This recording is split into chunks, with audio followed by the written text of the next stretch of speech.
हर पल आपके साथ। नमस्कार, एक खास मुलाकात ठाकुर युवराज सिंह आलोक जी के साथ। ठाकुर साहब, स्वागत है आपका। जी, बहुत बहुत धन्यवाद आपका। ठाकुर साहब, पूछना चाहूँगा, जिस तरह से आज महंगाई का बहुत बड़ा मुद्दा बना हुआ है, क्या कहेंगे इस पर? देखिए, महंगाई आज से नहीं है, महंगाई बहुत टाइम से है। और 1971 में एक बार इंदिरा गांधी इसी चैप्टर पर मेन उनका नारा यही था, महंगाई वाला, और सत्ता नसीन हो गई। वो कितनी सरकार आई चली गई, लेकिन महंगाई आज तक नहीं गई। महंगाई कोई भी माई का लाल पूरी तरीके से ख़त्म नहीं कर सकता। जितनी भी ये पार्टियां हैं जो महंगाई कम करने के दावे करती हैं, ये अर्धसत्य बोलती हैं, झूठ बोलती हैं, लोगों को गुमराह करती हैं। आज तक कोई महंगाई कम नहीं कर पाया। थोड़ा बहुत ऊपर नीचे हो जाए वो अलग चैप्टर है। यानी आपका कहना है कि जो सरकार महंगाई पर बात करेगी वो सरकार ख़त्म हो जाएगी? जो महंगाई पर बात करेगी वो सरकार ख़त्म नहीं होगी, लोगों को बेवकूफ़ बनाकर सत्ता में आ सकती है। महंगाई ख़त्म नहीं होगी, महंगाई ख़त्म हो ही नहीं सकती। कोई भी सरकार, कोई भी दल पूर्णतः महंगाई कम कर ही नहीं सकता। ये सारी लोगों को बेवकूफ़ बनाते हैं वोटों के लालच में, और लोग बेवकूफ़ बनते हैं। और वो कहावत है ना, पिटो और पिटने वाले पैसे दो, वो हाल इन्होंने लोगों का किया हुआ है। लोगों को सिर्फ वोटों का माध्यम समझते हैं और लोगों के साथ अपने झंडे को सजाते हैं, अपने दल को सजाते हैं। तो इन्होंने जो जितने भी दल आज तक रहे हैं, डॉक्टर राम मनोहर लोहिया 58 साल की एज में उनको मरवा दिया गया। मेरे पिता ने उन्हें ब्लड दिया था, ओ पॉजिटिव ब्लड था उनका। अब वो अगर वैसे लोग जिंदा होते तो भारत की राजनीति कुछ और होती। भारत के समाजवाद का जो नारा देने वाले हैं ना, डॉक्टर राम मनोहर लोहिया के नाम पर, उन्हें क्या पता कि अकबरपुर में लोहिया जी ने शादी नहीं की थी, लेकिन लोहिया जी की जो पीढ़ी है इस आज के टाइम में भी किस तरह मतलब खोमचे ठेली रिक्शे चला रहे हैं, इन्होंने कभी ख्याल ही नहीं किया। मैं बड़ी शर्मनाक कंडीशन है। अकबरपुर विदेश में नहीं है। जिस तरह से शर्मा जी कहा है, आलोक जी, ये कहा जा रहा है कि 2014 के बाद जो देश की जीडीपी गिरी है, उसके लिए क्या कहेंगे? देखिए, सारी चीज़ें एक साथ नहीं हो सकती। मैं प्रधानमंत्री नरेंद्र मोदी का कई चीज़ों में स्वागत करता हूँ, कई नीतियों में उनका स्वागत करता हूँ। बीजेपी से बंधा हुआ नहीं हूँ, मैं राजा भैया की पार्टी से हूँ, जनता दल लोकतांत्रिक से। लेकिन बहुत सही काम योगी जी कर रहे हैं, बहुत सही काम मोदी जी कर रहे हैं, और कई चीज़ें उन्होंने ऐतिहासिक की हैं। जहाँ तक DGTP की बात कर रहे हैं, ये ऊपर नीचे हो सकती है, इसमें भी बहुत बड़ा। अब कांग्रेस की सरकार, एक तरीके से मैं कहूँ, मेरे शब्दों को अदरवाइज न लिया जाए, नपुंसक लोगों की वो सत्ता में केंद्र में करके 2004 से 2014 तक आपने मठाधीश बना के रखा उनको। अगर उसकी जगह प्रणब मुखर्जी जैसा प्रधानमंत्री होता, या कोई और, हिंदुस्तान में कांग्रेस में भी बड़े ऊंचे कोटि के विद्वान रहे हैं, बड़े ऊंची कोटि के नेता रहे हैं। नरसिंह राव बड़े ऊंची कोटि के थे, लेकिन इन्होंने चाहे नरसिंह राव हो, चाहे सीताराम येचुरी हो, चाहे प्रणब मुखर्जी हो, चाहे राजेश पायलट हों, चाहे माधवराव सिंधिया हों, चाहे अर्जुन सिंह हों, चाहे ND तिवारी हों, कितने नाम मैं गिना दूंगा जिन्होंने उनका स्वाभिमान और उन लोगों का इन्होंने वक़्त नहीं की, उन्होंने उपयोगिता नहीं सोची, सिर्फ एक परिवारवाद में बंध के रही। और उसका हाल आप देख रहे हैं कि जो 410 सीटें, 6 सीटें 1984 में लेकर इतिहास बनाने वाली पार्टी आजकल 2 अंकों में सिमट कर रह गई है। और हमारी जनता दल लोकतांत्रिक सेकंड नंबर की पार्टी है। मायावती की पार्टी बसपा हो या कांग्रेस हो, हमसे पीछे है। और हमको पैदा हुए 1.5-2 साल हुए हैं। आपने जिस तरह उत्तर प्रदेश की बात की, अभी घटना कानपुर में हुई, इतने बड़े बवाल हो गया, अभी तक चल रहा है, क्या कहेंगे? नहीं, हर जगह बवाल होते रहे हैं, लेकिन बवालों का आप देखिए कि कितनी इच्छा शक्ति है सरकार में, कितनी विल पावर है। और वहाँ का मुख्यमंत्री या वहाँ का जो शासन में लोग हैं, SDM DM अधिकारी किस तेज़ी से काम कर रहे हैं। ये 5 साल का पहला बार इतिहास ऐसा रहा है कि इस UP में कहीं भी 1-2 छुटभइये बात को छोड़ दीजिए, कहीं भी दंगे नहीं हुए हैं हिंदू मुस्लिम। और दूसरा जो कार्यकाल योगी जी का चल रहा है, कल उनका जन्मदिन था, हमने उनको बधाई दी, और हमने ऐसी उम्मीद करते हैं योगी आदित्यनाथ से कि ये 5 साल का जो कार्यकाल अगला है, ये पहले से बेटर होगा। जो कमियां रह गई थी उनको दूर करेंगे। लेकिन मेरी अपील यही है, बुलडोज़र से जो मठाधीशों ने गलत प्रॉपर्टी बनाई हुई है उनको तो तोड़ा जाए, लेकिन उनके नाम पर जो गरीब लोगों को परेशान किया जा रहा है, उनकी जो छोटी मोटी चीज दुकानें हैं, खोमचे हैं, खोखे हैं, उनको जो गिराया जा रहा है, योगी जी उस पर आप ध्यान दीजिए। अपने SDM DM को जरा तत्काल बोलिए कि उन लोगों को दुखी ना किया जाए। लेकिन ये कहा जा रहा है कि खास कम्युनिटी को लेकर बुलडोजर चलता है। ऐसा नहीं है, ऐसा नहीं है। हिंदुओं के उस पर भी चला है, मंदिरों पर भी चला है, ये सत्य है। ये तो कुछ लोग गुमराह करने के लिए गलत बयान दे देते हैं या न्यूज़ में आने के लिए बोल देते हैं, लेकिन असत्य है। ये सब लोगों पर चल रहा है, हिंदुओं पर भी चल रहा है। जो गलत है उसके साथ ऐसा होगा, अधिकतर ऐसा है। कहीं कहीं को अपवाद हो सकता है, तो उसको संज्ञान में लाया जाना चाहिए, उसको माननीय मुख्यमंत्री जी के नज़र में भेजना चाहिए। जिस तरह अभी नुपुर शर्मा का बयान आया, उस पर क्या कहेंगे? देखिए, जो कोई उस पर बयान दे उसके बारे में आप उससे पूछिए, मेरा कहना अभी ठीक नहीं है। जहाँ तक महंगाई की बात है, जहाँ तक भ्रष्टाचार की बात है, जहाँ तक बेरोजगारी की बात है, हंटर इंडेक्स का जो ग्राफ नीचे गिरता जा रहा है उसके लिए क्या कहेंगे? देखिए, अभी आपने देखा होगा 10 दिन से डीजल पेट्रोल उत्तर प्रदेश में आप देखें, सरकार ने टैक्सेज में कमी की है। ये जैसे अपने दम पर सरकार की वजह से ही कम हुआ है, ऐसा ये ऐतिहासिक चीज़ें हैं। विपक्ष को मैं भी विपक्ष की बात कर रहा हूँ, विरोधी दल को, विपक्ष को आलोचना करनी चाहिए जो विचारों में है। मनभेद नहीं होना चाहिए।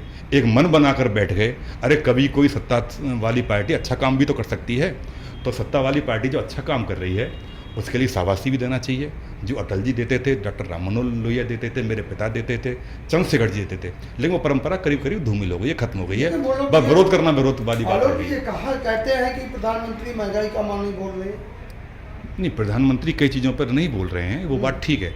प्रधानमंत्री जी को भी इन चीज़ों पर ध्यान तो उनका है, लेकिन उनको वक्तव्य भी देना चाहिए। मन की बात वो करते हैं, मन की बात में इन चीज़ों को भी लाना चाहिए, तभी अच्छा लगता है जो आम जनता से जुड़ी हुई चीज़ें। जिस तरह कांग्रेस के शासनकाल में महंगाई के ऊपर प्रोटेस्ट होते थे, आजकल वो दिखाई नहीं दे रहे। हाँ, बिल्कुल ठीक बात है। 2014 से पहले सुषमा स्वराज रही नहीं रही हैं, अरुण जेटली रही नहीं रहे हैं, दोनों ये भी, स्मृति ईरानी भी, राजनाथ सिंह अभी हैं। इन्होंने किस तरह पार्लियामेंट के बाहर, दिल्ली में, दिल्ली के बाहर किस तरीके से सिलेंडरों को लेकर, किस तरह से घोड़े तांगे में आकर, किस तरीके से ढोल नगाड़े बजाकर कांग्रेस की जो सरकार मनमोहन सिंह की थी, महंगाई के विरोध में इन्होंने बड़े दम लगाए। इनको अब ये कहाँ सो गए हैं, ये भी उतना ही सत्य है। महंगाई तो कम हुई नहीं, या तो ये उस समय गलत थे या ये आज गलत हैं। ये उस समय गलत थे, आज ये गलत नहीं है, क्योंकि महंगाई कम हो ही नहीं सकती। अच्छा, जिस तरह रोजगार की आपने कहा कि प्रधानमंत्री जी ने कहा था कि 2 करोड़ रोजगार सालाना देंगे, कहने की बात अलग है, करने की बात अलग है, अपने मैनिफेस्टो में लिखने की बात अलग है, धरातल पर उतारने वाली बात अलग है। रोजगार उतना दे ही नहीं सकते। अगर उन्होंने ये चीज़ लिख दी है तो ये भी उतना ही अड़सत्य है। नहीं कहा था उन्होंने, किस तरीके से कहा था वो तो कह देंगे मैंने इतना दे दिया, वो आंकड़े गिना देंगे, लेकिन उतना रोजगार नहीं है। रोजगारी पूरी तरीके से दूर नहीं हो सकती, जैसे महंगाई कम नहीं हो सकती ना। मेरा मानना ये है कि महंगाई और बेरोजगारी दूर नहीं हो सकती। बेरोजगारी का थोड़ा बहुत ग्राफ नीचे ऊपर जरूर हो सकता है, लेकिन बेरोजगारी भी कोई माई का लाल, कोई भी दल, कोई प्रधानमंत्री कम कर नहीं सकता। अच्छा, जिस तरह से आज SSGD के छात्रों पर लाठीचार्ज होता है, वो पढ़ाई का, शिक्षा का ग्राफ बहुत नीचे गिर रहा है, उस पर क्या कहेंगे? उसके लिए देखिए, सरकार सारी चीज़ों को इनको नहीं कर सकती। हमारे जो परिवार का स्तर है, या पहली पाठशाला जो माँ बाप हैं, हम पेरेंट्स हैं, जो गार्जियन हैं, उनका बहुत बड़ा फेलियर है, उनकी बहुत बड़ी कमी है। वो अपने बच्चों को जिस तरीके से दूसरे के कंधे पर बात करना बड़ा उचित लगता है, लेकिन उनका बच्चा क्या कर रहा है, उनके बेटे किस तरह की पढ़ाई कर रहे हैं, उनकी नज़र हम लोगों की उसमें बहुत बड़ा फेल, वो भी बहुत बड़ी वजह है। जिस तरह की बात आप कर रहे हैं, सरकार की बात अलग है, लेकिन समाज में बड़ी गिरावट आ गई है, संस्कारों में बड़ी गिरावट आ गई है, क्योंकि सिर्फ नौकरी पाने के लिए शिक्षा दी जाती है। विद्या को भी कहीं ना कहीं रूप में प्रधानमंत्री जी से मैं अपील करूंगा कि विद्या को भी लाएं, जो गुरुकुलों में दी जाती थी, जिससे चारित्रिक उत्थान होता था।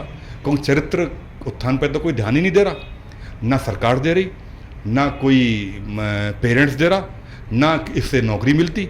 चरित्र का सर्टिफिकेट जरूर मांगा जाता है। हमारे कॉलेज में एक लाइन लिखी हुई थी कि चरित्र निर्माण ही शिक्षा का मुख्य उद्देश्य है। बिल्कुल झूठ है। चरित्र निर्माण शिक्षा का मुख्य उद्देश्य होता तो हमारी बात ही कुछ और होती। कहीं पर आप नौकरी के लिए जाते हैं, कोई सर्टिफिकेट मांगता है आपको करेक्टर का, आप कितनी चरित्रहीन क्यों ना हो, आपके नंबर अच्छे होने चाहिए, आपको नौकरी मिलेगी। तो चरित्र निर्माण शिक्षा का मुख्य उद्देश्य रहा नहीं है, ये होना चाहिए। ये विद्या का मुख्य उद्देश्य है। जो अंग्रेजों ने पहले आकर लॉर्ड मैकाले की ऐसी गलत नीति रही, मेरे पिता कहते थे कि इन्होंने गुरुकुलों को इस तरह धूमिल कर दिया, कानून ऐसा बना दिया कि गुरुकुल तो ऊपर उठ ही नहीं सकते, जिनमें विद्या दी जाती थी। विद्या चारित्र उत्थान करती है, शिक्षा आपको भौतिक चीज़ों का उत्थान करती है। अच्छा ठाकुर जी, ये बताइए, जिस तरह से आज चैप्टरों से शहीद भगत सिंह, आज़ादी की कहानी और पुरानी जो कहानियाँ जो हम लोगों ने पढ़ी हैं वो हटाई जा रही हैं, उनके बारे में क्या? सरदार भगत सिंह, चंद्रशेखर आज़ाद, अशफाक उल्लाह खां, बटकेश्वर दत्त, सर्वोपरि नेताजी सुभाष चंद्र बोस। मैं इसमें महात्मा गांधी का, नेहरू का, उनकी मंडली का नाम नहीं ले रहा। ये जो नाम मैंने गिनाए हैं ना, इसके साथ असंख्य नाम हैं जिनकी वजह से हम आज़ाद हैं। आज एक टुकड़े को गंवाने के साथ भी हम आज़ाद हैं, और उनकी वजह से ही आज़ादी मिली। जिस तरह से आज सिलेबस से नाम हटाए जा रहे हैं। नहीं, वो सिलेबस से नाम हटाए जा रहे हैं, वो गलत हैं। वो कांग्रेस के शासन में हटाए गए थे, अब वो उनको पुनर्स्थापन किया जा रहा है। और मैं फिर माननीय प्रधानमंत्री नरेंद्र मोदी जी से अपील करूंगा, जिस तरीके से कांग्रेस की दूषित मानसिकता की वजह से ये चैप्टर हटाए गए, इनको आतंकी बताया गया, उनको पुनर्स्थापन करें और उनको उनका उचित सम्मान दें। नेताजी सुभाष चंद्र बोस की इंडिया गेट के पास जो मेरे ख्याल में 68 में मेरे पिता मधुलिमय, मधु दंडवते, जनेश्वर मिश्रा, राजेंद्र नारायण जी और मेरे पिता डॉक्टर लोहिया की अगुवाई में ये इंडिया गेट के पास में जो छतरी थी ना, जब लॉर्ड या पंचम की वो लगी हुई थी मूर्ति, रस्से से मेरे पिता की अगुवाई में वो हटाई गई थी। लेकिन सरकार ने ये मूर्ति तो लगा दी नेताजी सुभाष चंद्र बोस की, लेकिन ये हटाई किसने दी, उसको धूमिल कर दिया। आपके किसी भी चैनल ने इसको दिखाया नहीं गया। वो समाजवादियों ने हटाई थी। समाजवादियों का बहुत बड़ा उसमें योगदान था, डॉक्टर राम मनोहर लोहिया के शिष्यों का, और उसमें अगुवाई हमारे पिता ने की थी। रस्सी से गिरा के रख दी थी वो, तो वो चैप्टर नहीं बताया गया। जब नेताजी की मूर्ति लगाई, उस नेताजी की मूर्ति क्या लगाई, लेट लगी और म्यूजियम बनाया। जितना भी हमारे सैनिक शहीद हुए हैं 47 से लेकर अब तक, प्रधानमंत्री जी ने, उसके लिए बहुत बहुत स्वागत है, बहुत बहुत वो बधाई के पात्र हैं। नहीं, आपका कहने का मतलब ये है कि सरकार को कहीं ना कहीं शिक्षा, स्वास्थ्य और बेरोजगारी पर ध्यान देने की ज़रूरत है। बिल्कुल ज़रूरत है। देखिए, रोटी, कपड़ा, मकान, एजुकेशन और स्वास्थ्य, ये 5 चीज़ें हैं जो आम आदमी की सर्वोपरि चीज़ें होती हैं, बुनियादी चीज़ें हैं, बेसिक चीज़ें हैं। तो किसी भी सरकार को, चाहे स्टेट सरकार हो, सेंट्रल सरकार हो, उसको ध्यान देना चाहिए और इन चीज़ों से आम लोगों को ऊपर लाना चाहिए, कोशिश करना चाहिए। और मुझे उम्मीद है कि शायद प्रधानमंत्री जी ऐसा करेंगे। सरकारें तो धर्म में लगी हुई है। नहीं, धर्म भी चीज़ अपना, आपका स्वाभिमान, धर्म। कोई अगर बोले कि आप धर्म से या आपकी बपौती से, आपकी बलदेश से हमको मतलब नहीं होता, तो हमारा स्वाभिमान पहले जरूरी है, उससे भी हमें मतलब होता है। धर्म और राजनीति, मेरे पिता बोलते थे, मेरे धर्म और राजनीति एक सिक्के के 2 पहलू हैं।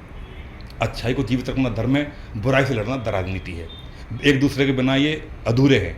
लेकिन ये गलत नीयत से जो मिक्स कर दिए हैं, धर्म को मान लेते हैं हिंदुओं को, उसमें देवी देवताओं के चैप्टर, उससे नहीं है। धर्म तो अच्छे की गीता ऐसा सर्वश्रेष्ठ एक ग्रंथ है जो दर्शन शास्त्र में, फिलोसफी में, वेद और गीता पूरी दुनिया में पढ़ा जाता है। अच्छा आलोक जी, आप बहुत ज़्यादा सामाजिक कार्यों में रुचि रखते हैं, क्या लगता है कि जनता अब जागरूक हो रही है?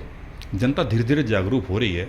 जो जागरूक नहीं हो पाई है वो अब जागरूक हो जाएगी, क्योंकि नई पीढ़ी जो है, हिंदुस्तान युवाओं का देश है और नई पीढ़ी, यहाँ पर अधिकतर वोटर नवयुवा हैं। उनसे मैं अपील करूँगा और उनसे आह्वान करूँगा कि जल्दी से जल्दी इन सारी चीज़ों पर अपना योगदान दें।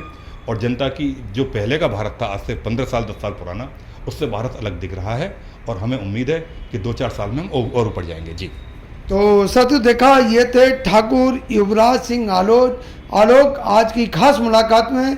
मैं रमशंकर, हर्पल न्यूज़ से।